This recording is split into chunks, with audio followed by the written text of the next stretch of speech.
Joining us now on the line from Edmonton, Alberta, Alison Redford, the 14th Premier of Alberta and the MLA for Calgary-Elbow. And Premier, it's good of you to join us on TVO tonight. How are you? Well, just great. Glad to be here. We missed you on your Eastern swing when you came through here a few weeks ago, but we're happy that we've been able to get you in a chair for some discussion about your new energy strategy, which I suspect some of our viewers may not have heard about despite your recent Eastern swing. So let's start there. That's right. What's the nuts and bolts of that? Well, the Canadian energy strategy is an idea that a lot of people across the country have been talking about for about 18 months. And the idea is that our future, I believe, is very much tied to energy. Not just to the energy we have in Alberta, but to the energy that we have right across the country. So for Ontario, I know Premier McGuinty is very committed to developing new industrial bases that would rely on renewable technologies, hydro in Quebec and in Manitoba. And so what I'm saying is that as provinces, we need to come together and have a conversation about how we can work together on infrastructure projects, on research, to make sure that we're maximizing our energy opportunities as a global player. What do you think the consequences are to the country if we don't do this? Well, I believe that our future is going to be in defining new energy markets. We certainly have resources that the rest of the world wants. We have to make sure that we're developing those in a sustainable way. We also know, even in Alberta, that the work that needs to be done on sustainables and renewables will really set us apart from other jurisdictions in the world. So I see an opportunity to really grow the economy. And the converse of that is if we don't, and we don't invest and ensure that we're a knowledge-based economy and making the most of the resources that we have, I just don't think we'll be as successful internationally as we could be otherwise. I mean, I guess this caught some headlines because it's unusual for the Premier of Alberta to be worried about hydro in Quebec or renewables in Ontario. They expect you to kind of just be concerned about oil in Alberta. Why do you have this broader view of things? Well, I've lived across the country, I've lived around the world. I know the tremendous blessings that we have in this country, and I've worked very well for many years with a lot of different national leaders. I think Premier Charest's work in northern Quebec right now is terribly important, not just for Quebec, but for Canada.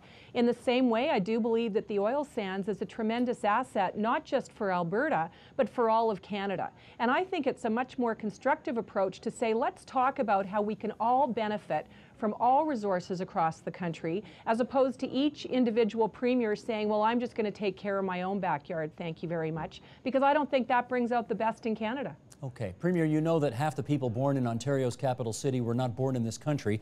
We have a lot of new viewers to this program who will not know what the three words National Energy Program mean, and not only that, why they are such a nightmare for your province. Can you help them with an answer to that? Well, it's interesting because very often when I talk about a Canadian energy strategy, people trade the words and use national. And I always bring it back to saying this is not what happened in the 1980s. In the 1980s, the federal government introduced a policy that tried to take control of resources that were part of a provincial jurisdiction, and quite frankly, I think hurt the economy across this country as a result. It was certainly difficult for Alberta. The key to a Canadian energy strategy is that we recognize that every province has jurisdiction over its own resources, and the work that we need to do together is interprovincially. And it's been very good to have discussions with the federal government about this too. Minister Oliver is certainly supportive of this concept. So it's an entirely different approach than what we saw some 30 years ago. No disrespect to you, but you are not the most powerful politician from Alberta. I think that's still Stephen Harper. Have you talked to him about it, and if so, what did he have to say? Well, Prime Minister Harper and I have spoken about this a number of times. The first time was when I came back from Washington and met with him. And the Prime Minister has said that he believes that these issues matter a lot. So I'm fully confident that as we move ahead, as I said, we're working with Minister Oliver, that we're going to be able to find opportunities. But the key here is that we all have to work together. The Prime Minister is a champion for what's going on in Alberta with respect to developing export markets and ensuring that we can access Asia. And that's terribly important because none of us can do it alone. And so having that partnership is very important. And in fact, I believe that having the Prime Minister from Alberta right now is important in terms of what we need to be advocating for, not just on behalf of Alberta, but on behalf of Canada. And no concerns that given his Alberta roots, he'll overreach and try to stick his nose in something you don't want him involved in? You know, I have a lot of respect for the Prime Minister, and he's lived the same political history in this country as I have. I think we're very clear in terms of how we can work together and when we have to, and we've always had a very good track record of doing that, and I'm looking forward to that continuing partnership. I don't see those as issues at all. Okay, let's talk about the largest controversy that seems to be on everybody's radar screen these days, and that's pipeline politics. What do you say to those who feel that Alberta's energy success with the oil sands and the Keystone XL pipeline are things that may create a lot of jobs and may do wonders for the Alberta and Canadian treasuries, but both will come at the expense of the planet? Well, what we know about pipelines is that all across North America, we have a number of pipelines that are already in the ground, that are part of infrastructure. And those are pipelines that are not having impacts on the environment. There's no doubt that as we move ahead as Canadians and North Americans, that everything we do has to be looked at in the context of sustainable energy. But what I will tell you is that the Keystone pipeline will bring tremendous economic benefit, not only to Alberta and Canada, but also to the United States, with minimal impact on the environment. Now, there's no doubt that this is a very political issue, and it's a very political time in the United States, so there will certainly be these debates. But at the end of the day, everything we have to do in Canada and in North America, I believe, is make a choice.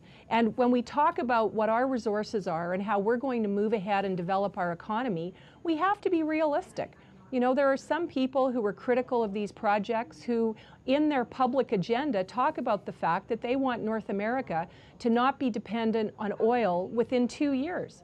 That's a nonsensical approach. If you want to have a real discussion about sustainability, then that's a good discussion to have, and Albertans want to have that discussion. Canadians are committed to that, as are Albertans. But it's got to be a real conversation, and it can't be these extreme positions that just don't make sense for our economy. Well, joining the conversation the other day was the energy activist with the Council of Canadians named Andrea Hardin-Donahue, who had this to say, as captured in the Edmonton Journal a couple of weeks ago. When you have the Premier of Alberta pushing for this sort of a strategy, it's a way to have the oil sands formally accepted as legitimate. Alberta and the federal government have been arguing at the European Union and in the U.S. that the oil sands are no different than any other energy source, when the reality is quite starkly different. Is that a fair point? Well, and that's her perspective. That's not my perspective, and I believe fully that the oil sands is a legitimate source of energy, and we'll continue to talk about what our record's been in Alberta. You know, we have a carbon tax in Alberta. We have a technology fund. We've invested $2 billion in carbon capture and storage research. And in fact, our impact on the environment, our impact on the footprint is much lower than sources in California. And what I know is that we should be proud of that record. And it doesn't take away from the fact that we can have real conversations about how we can continue to improve, because Albertans want that. But that approach just shuts the door to a conversation, and that's not what I'm prepared to do. Okay, a little bit more on pipeline politics here. Premier, where were you born? Kitimat. What a coincidence. Kitimat, Yes, British Columbia, where the Northern Gateway pipeline is at the moment slated to go. So you, better than anybody, would know what the potential environmental impacts could be of that pipeline going through your old hometown. What do you say to that? Sure, and I was very young when I was born in Kitimat and lived there, but I certainly know that as a community that there'll be tremendous economic benefit. You know, what we do in Canada, which is no different than what was going on in the United States, is we have a regulatory process where we balance impact on community, environmental impact, and economic development. And right now, the National Energy Board hearings on Gateway are balancing all of those issues. And there are legitimate points of view that everyone needs to bring to the table, and ultimately a decision will be made. Our perspective, as I said with respect to Keystone, is that it is entirely possible to build this project for economic benefit for all of Canada, with minimal impact to communities and very low impact on the environment. At the end of the day, those are the three issues that we need to balance. I think they form a triangle, and I think we can find a way through that allows everyone to be fulfilled and succeed and benefit from the project. I wonder if we have to turn your triangle into a square, because First Nations will argue they have a fundamental role to play in all of this as well. What do you say to that?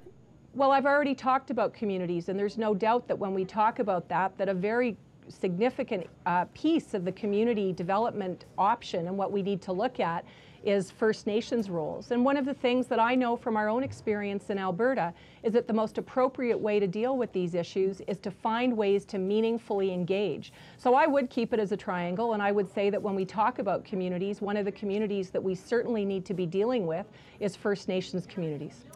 Premier, I saw your interview with Tom Clark the other day, and he asked you what I thought was a pretty funny question, and I liked it so much I'm going to rip it off and ask you that myself. He asked you whether or not you'd sit down and have a meeting with your perhaps more famous namesake, Robert Redford, because of his environmental interests in these issues, and you said no. And he joked that you might be the only woman in North America who wouldn't want to sit down with Robert Redford for a private conversation. But I guess the more important question is, why wouldn't you want to do that? Well, I think Robert Redford is a great actor, and I know he has views with respect to the environment. His views are views that are shared by some and not by all, and if he wants to have a voice, that's fine, but it's not my job to go and lobby individual activists and to somehow give his perspective more credence than I would any others. You know, he's involved in a public policy dialogue, so am I. There are lots of people that I think it's important for me to talk to with respect to that, but one of them isn't Robert Redford. Well, let me pursue it just one more time here. I mean, you can imagine the publicity bonanza for you, for Alberta, for your side of the argument if you were to sit down with him.